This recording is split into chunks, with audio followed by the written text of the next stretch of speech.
Inakusahan ng reklamong graft si Vice President at HUD-C Chairman Noli De Castro sa Office of the Ombudsman.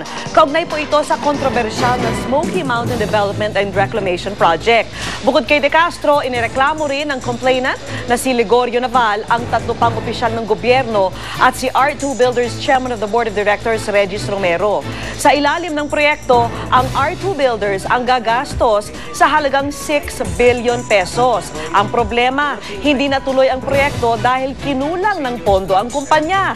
Pero ayon kay Naval, may kasunduan daw ang Home Guarantee Corporation at R2 Builders para sa financing ng proyekto.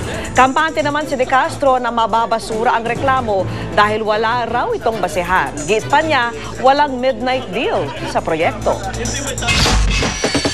Samantala, makatigil hininga ang NBA Championship Game sa pagitan ng Los Angeles Lakers at ng Boston Celtics. At kung anong init ng laro, ganun din ang init ng kantsawan ng kanilang mga fans. Saksi si Mark, isang vlog. Matamlay na binuksan ng Los Angeles Lakers ang Game 7 ng NBA Finals kontra sa Boston Celtics. Ang star player nga nilang si Kobe Bryant, isa lang sa 7 tira ang pumasok sa first quarter. Defense on Bryant, double team by Pierce. Has to fire away. It's the side of the backboard. Bahagyang nabuhay ang depensa ng defending champions pagpasok ng second quarter. Pero sa tindi na opensibang ipinakita ng Celtics, umabot pa sa puntong nag-double digit ang tambak sa Lakers. For three. Pero pagdating sa third quarter, bumuelta na ang Lakers. Tuloy-tuloy ang pagpuntos sina Pau Gasol at Ron Artest ng LA. At pagdating sa fourth quarter, tuluyan ang kinain ng Lakers ang lamang ng Boston. Malaking tulong ang pagbabalik ni Derek Fisher mula sa dugout. Itinabla niya sa 64 points ang talaan. On fire na rin ang tinaguriang Black Mamba ng NBA. Walang mintis si Kobe Bryant sa dalawang magkasunod na shot.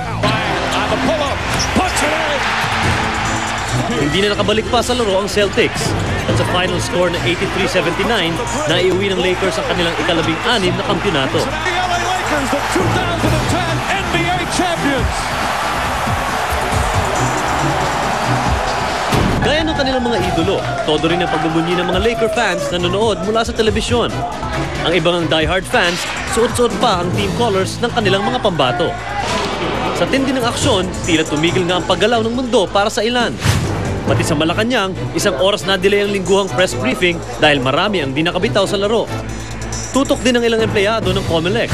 Pati mga staff ng Red Cross, break muna sa trabaho para panoorin ng Game 7. At syempre kapag may laban, hindi mawawala ang kaliwat ka ng kantsawan. Lakers kasi Boston tululaway. Anong masasabi mo doon sa Lakers fans? Sabi nila tululaway daw ang Boston. Actually, malinis na yung banyong iiyakan nila mamaya. Siguradong sulit ang binayad ng mga basketball fans ngayong araw na ito dahil nasaksihan nila ang isang napakakulay na serye, tampok ang isa sa pinakaaabang tambalan sa professional basketball, ang Los Angeles Lakers at Boston Celtics. Mark Zambrano ang inyong saksi. At sama-sama natin saksihan. Samba dance moves ang isang baby sa Brazil, patok na patok sa YouTube. At 15-minute preview ng The Twilight Saga Eclipse inabangan sa Italy. Balitang hatid, nag-iisang liga ng katotohanan. Sama-sama natin pagiging saksi.